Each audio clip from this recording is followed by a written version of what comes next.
Hi there, I'm Raphael and welcome to Jay's Toy Collection UK. Thank you, Raphael. I'm Jay. This is Jay's Toy Collection UK. And we've got a dangerous one today. We've got a scary one. We're going dinosaur hunting. We're going to a Jurassic Park. Do do do do do do do do do do. Right, we start our tour deep in the heart of the Marvel cinematic universe, but we just take a pan to the left and good God in heaven, look at the size of that thing. It seems to be a Brachiosaurus has leapt through the shelf and is attempting to eat the Indiana Jones collection. If we can pan down its long, shaft-like neck, we can see a humongous torso. Look at the size of that thing. As we come down, we see a dinosaur whose name I cannot pronounce, hiding behind its bottom. We come underneath, and we see the remnants there of a Triceratops. There seems to be a Velociraptor about to munch on Samuel L. Jackson. And if you look very closely, there's a lady that's covered in poo. She's under there. We come across even further. We see more Velociraptors. We see a young girl. I don't know quite what she is doing there. Her brother seems to have also got his hand at the back of an electric vehicle. And Dr. Alan Grant has sent up the flare. And behind him, Ian Malcolm has also done the same thing. Dennis Nedry is hiding here, waiting for Steven Spielberg in a bush that comes from an aquarium. We see Robert Muldoon. He's driving a Jeep. And Dr. Ellie Sattler at the back. And good God Almighty, there's a Tyrannosaurus Rex. It's just coming out of a broken fence. What the hell is going on here? I said it would be a scary one. Well, I hope you didn't find that too scary. What an intro it was. Yes, I am Jay, and this is Jay's Toy Collection UK. We are deep in the heart of the toy room, and the Jurassic Park display is in position. So let me take a closer look at how we got there. Right then, so this is my Hammond collection display that I've literally been working on over the past few weeks there, and God, that feather is absolutely massive. So I'll take you through it in more detail because I'm pretty much there, apart from the Steven Spielberg figure and of course Hammond himself, who will get unboxed and placed within this video. So some of it I've made myself, some of it Mattel have made. So why did I collect this? Well, I was in on the Amber collection, but the Amber collection seemed to have died off, it seems, when they decided that they weren't going to add the children into the line.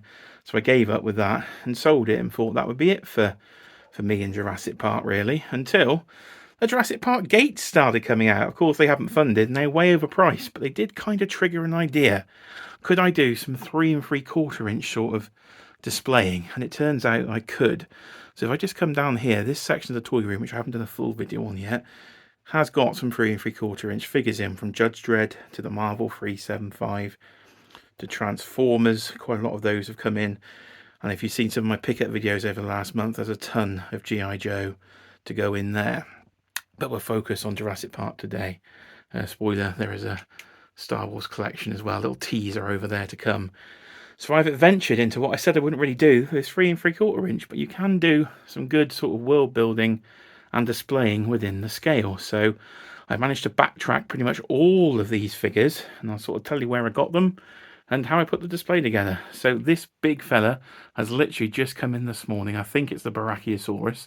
Now, I'm not much of a dinosaur expert, so if my pronunciation is off on all these, I do apologise. I don't wish to offend any true dinosaur lovers out there, but I had Jurassic Park line as a kid, so it is one I'd like to collect. And look at the dust on the Indiana Jones shelf. So he's got the sort of glass eye that the Hammond collection have, the movable jaw, the leaf comes with Ellie.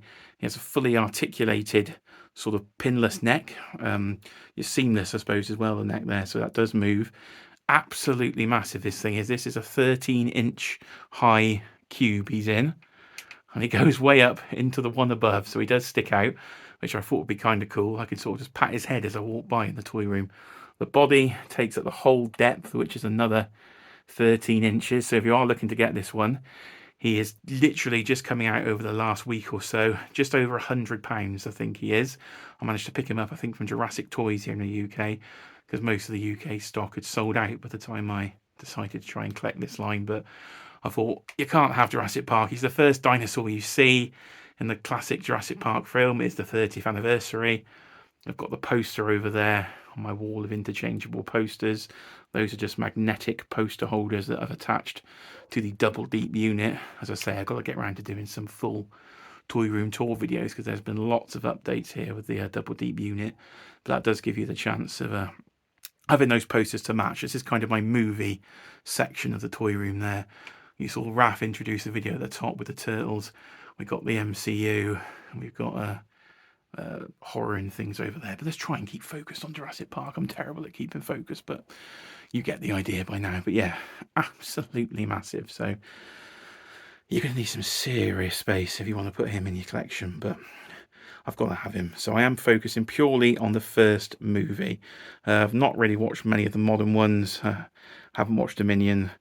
I do like the first film. I don't mind The Lost World, not too bad, but it is the first film for me. I love this head. Such a realistic head sculpt, I would say, for a dinosaur sculpt, but really cool. So at the very back is, if you remember the first scene of Jurassic Park, you've got the Brachiosaurus feeding it the water, and that little dinosaur at the back there. You're going to have to tell me what it's called in the comments. It's a para something, but that version and the Hammond collection comes from The Lost World. But I'm trying to have one of every dinosaur in the first film, and there's only 6 or 7 that were actually shown in the first Jurassic Park film. So I thought it wouldn't be too bad with one of these cubes to get them in. So he's sort of hiding behind the Brachiosaurus.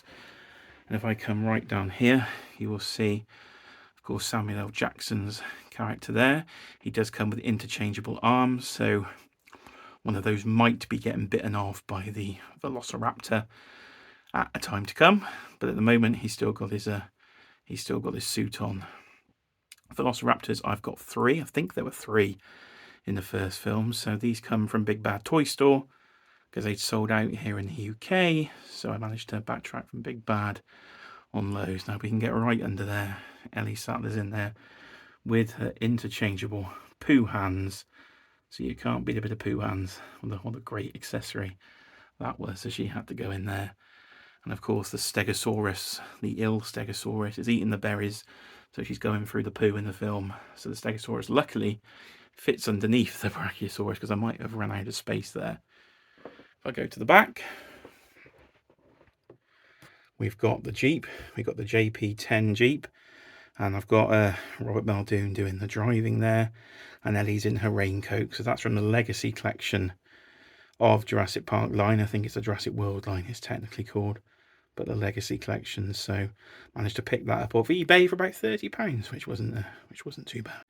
And I come back here, so you see Dennis Nedry, of course, with his can of shaving foam there and his little stick. The base he is on is literally from a fish tank. So I went to what was it, Pets at Home, I think, here in the UK it's called, and managed to pick that up for a fish tank display. So yeah, not too bad. I think it's about 12 quid for that rather large piece. So when Steven Spielberg does come, because I did manage to get the SDCC Steven Spielberg version, he's going to be front and centre on the display with, of course, the old spitty one himself, the Dilophosaurus, my favourite dinosaur, one I had as a kid. It used to squirt water, I believe, didn't it, from the original line. Was it Kenner that did the original line? I can't fully remember, but it's definitely on the 30th anniversary collection, because they are re-releasing some versions of those. But Steven Spielberg will be front and centre, of course, of the display. Now around to the corner then, we have got the children, which is nice to see. Of course, we would have got different versions of them in the crowdfund, but that's not happening. Well, it kind of happened for a few minutes, didn't it? It went to over 1 million backers for a few seconds, and then down to 1,500. So they definitely overpriced the gates. But there's the children, and there's the car, which of course was being offered in the crowdfund. I picked that up for £25 from Smith's, and it actually came with a basic T-Rex that I'm going to be sticking on eBay. So hopefully the car will kind of cost me nothing. So yeah, that wasn't a good idea in the crowdfund. But of course, the iconic car from Jurassic Park there, the electric car that goes through the gates. You've got to have that in the display. Just like sort of childlike on that vehicle, I think, isn't it? The Jeep there. So if I come across the top, you'll see, of course, Sam Neill's character, Dr. Alan Grant there, who again has just come in from Big Bad Toy Store. My God, it's hot up here. I'm sweating buckets. I've got the fan off, so it is making me sweat a bit with the hot lights on.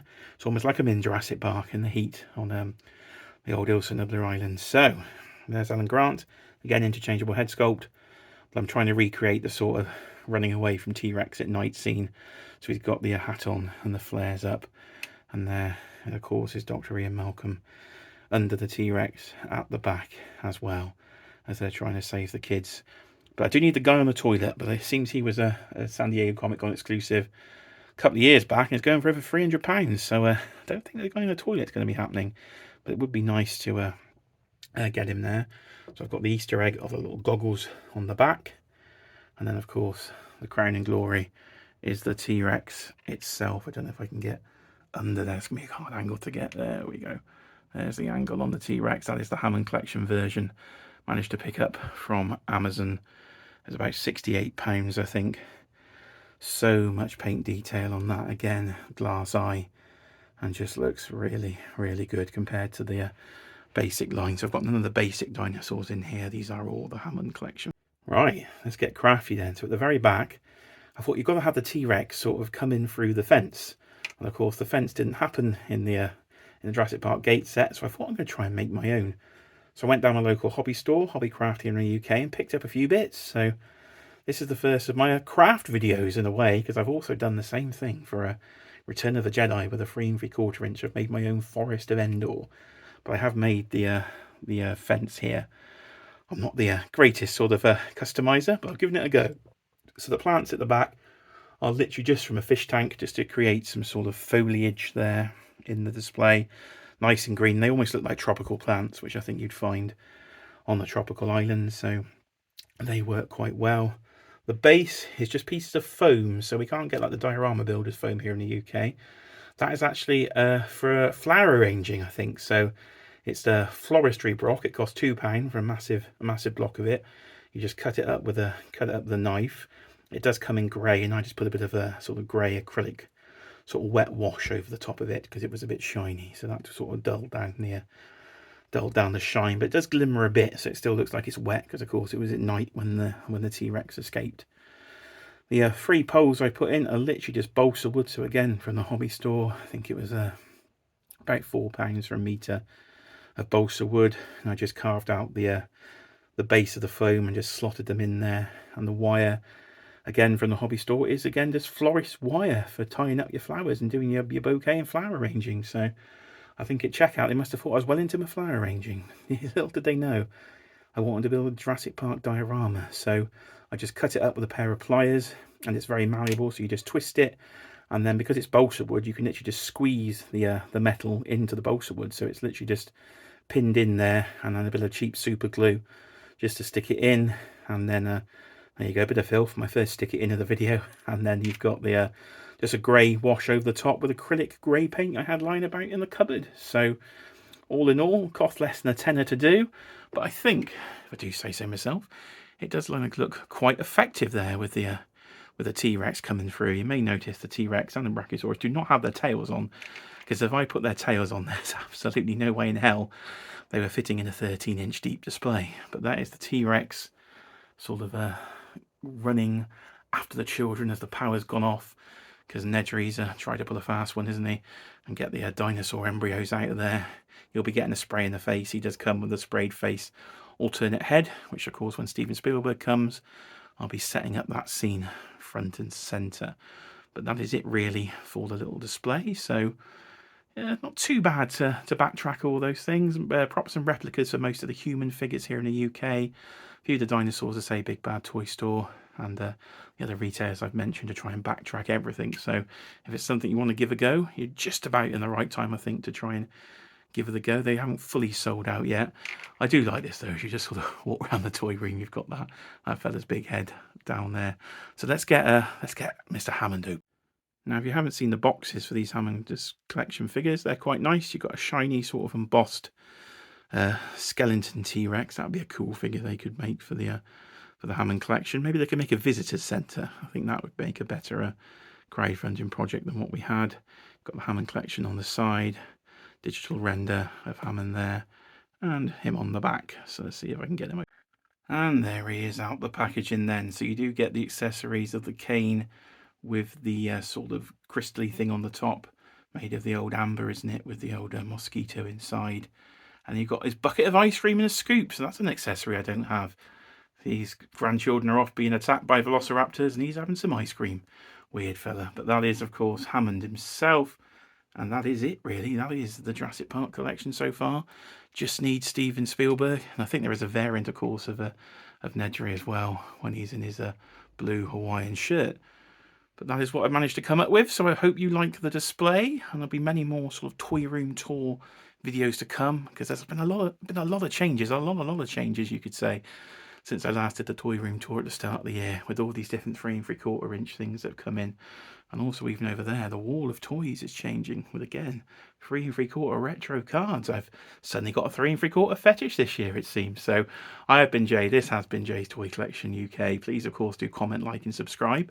And the next time we'll see you'll be Friday night on the live stream. So 9 o'clock UK, 4 p.m. Eastern time. I'll be on Talking Toys. Anybody got any topic ideas? Please do let me know in the comments, because after San Diego Comic Con, I don't know what toys there are left to talk about. So please do let me know. I hope you've enjoyed it, and I will see you, of course, on the next video.